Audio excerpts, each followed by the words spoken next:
अवर्तन बड़ खबर पाणीपाग को नहीं बड़ सूचना नुआ अपडेट तेज लघुचाप क्षेत्र सक्रिय 25 जाए सुखला पाग 25 पर पुणी बदल पाग राज्य को वर्षा भय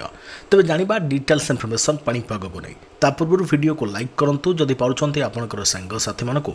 भिडटी को सेयार करनी जदि फ्रेंड्स आपने आमर ये चैनल में नुआ ही वीडियो देखुं पूर्व केवे भी सब्सक्राइब करना तेज निहाती चैनल को सब्सक्राइब करने सहित पाखे आसुवा बेल आइकन को बजाय रखता तेज दक्षिण पश्चिम बंगोपसागर उपर एक लघुचाप क्षेत्र आज सक्रिय रही प्रभाव में दक्षिण पश्चिम बंगोपसागर पाणीपाग धीरे धीरे बदलवर आशंका रही मत्स्यजीवी समुद्र को जीवा समय सतर्क रहा परामर्श दी जाए मात्र राज्य में वर्षा भय बढ़ी बेले 25 तारिख जाए पाग सुखला रही आंचलिक पाणीपाग विज्ञान केन्द्र पक्षर सूचना दी जाए अन्यपक्षे संबलपुर में राज्यर सर्वाधिक तापमात्रा 33.8 डिग्री रेकर्ड कर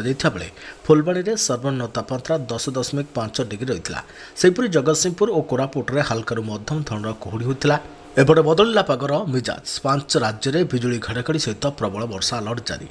ए राज्य गायब होबार लगी शीत आउ धीरे धीरे बदलुछि पागर मिजाज केउठी खरा तो केउठी शीत आउ केउठी वर्षा गत सप्ताह विभिन्न जिले में शीत कमी बेले एवं धीरे धीरे आहरी कमिब ओडिशार सबुठारु कम तापमात्रा तथा शीतर सहर कंधमाल जिला फुलबाणी में शीत लहरी जारी रही सेहीपरि कोरापुट झारसुगुड़ा और राउरकेला में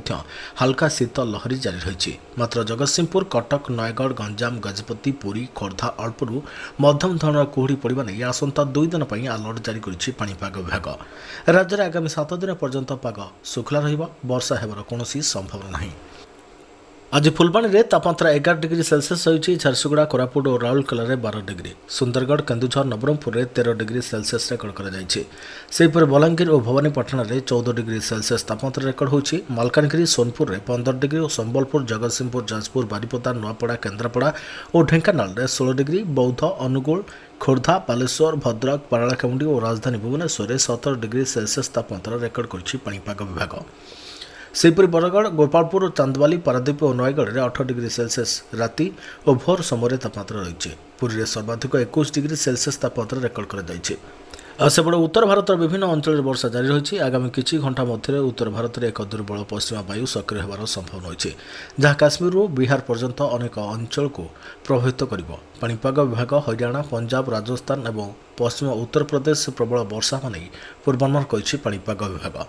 ଏହି ସମୟ ମଧ୍ୟରେ ବିଜୁଳି ଘଡ଼ଘଡ଼ି ସହିତ କୁଆପଥର ବର୍ଷା ମଧ୍ୟ ହେବାର ସମ୍ଭାବନା ରହିଛି। ଏହି ମୌସୁମୀ ପରିବର୍ତ୍ତନ ସର୍ବନିମ୍ନ ତାପମାତ୍ରା ବୃଦ୍ଧିକୁ ସୂଚିତ କରୁଥିବା ବେଳେ ପାହାଡ଼ିଆ ରାଜ୍ୟଗୁଡ଼ିକରେ ତୁଷାରପାତ ଏବଂ ତଳିଆ ଅଞ୍ଚଳରେ ପ୍ରବଳ ପବନ ବହିବାର ଏବଂ ପ୍ରବଳ ଶୀତ ବଢ଼ିବାର ମଧ୍ୟ ସମ୍ଭାବନା ରହିଛି।